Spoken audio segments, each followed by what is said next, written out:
लीला रोते हुए प्रेम से बोलती है, प्रेम, मैं आपको पिता का होने का सुख नहीं दे पाई।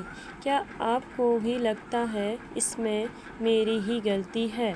तब प्रेम बोलता है, नहीं लीला, आप यह कैसी बात कर रही हो?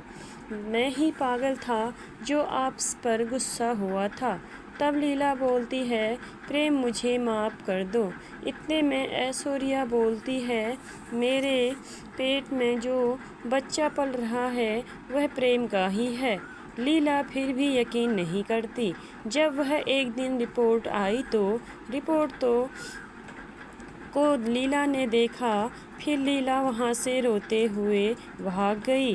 प्रेम भी उसके पीछे गया और बोलता है, लीला, मुझे यह सब नहीं पता। आपको भी अपने प्रेम पर विश्वास नहीं है क्या? तब लीला बोलती है, प्रेम, रिपोर्ट झूठी साबित नहीं हो सकती।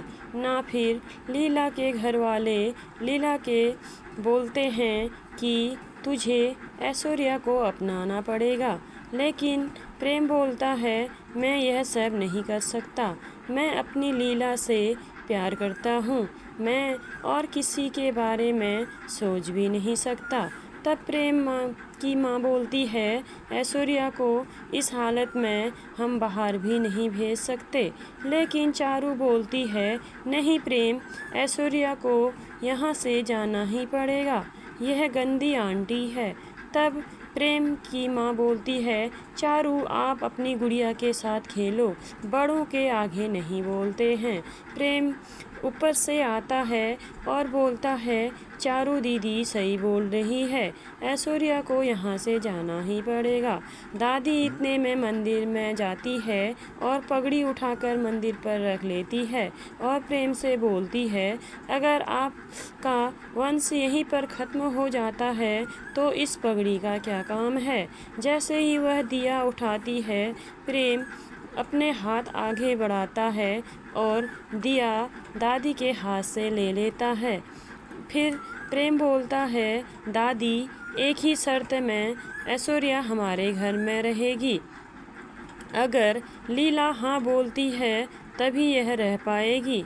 तब प्रेम की माँ बोलती है लीला से कि लीला हाँ बोल दो।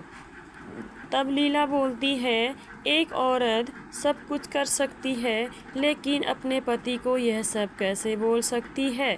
लेकिन तब प्रेम की माँ बोलती है, तुझे तो हाँ बोलना ही पड़ेगा।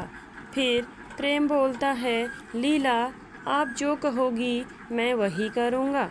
इतने में लीला वहाँ से चले जाती है और फिर सारे घर वाले भी वहाँ से चले जाते हैं। प्रेम बोलता है, अब मैं ऐश्वर्या को नहीं रख सकता।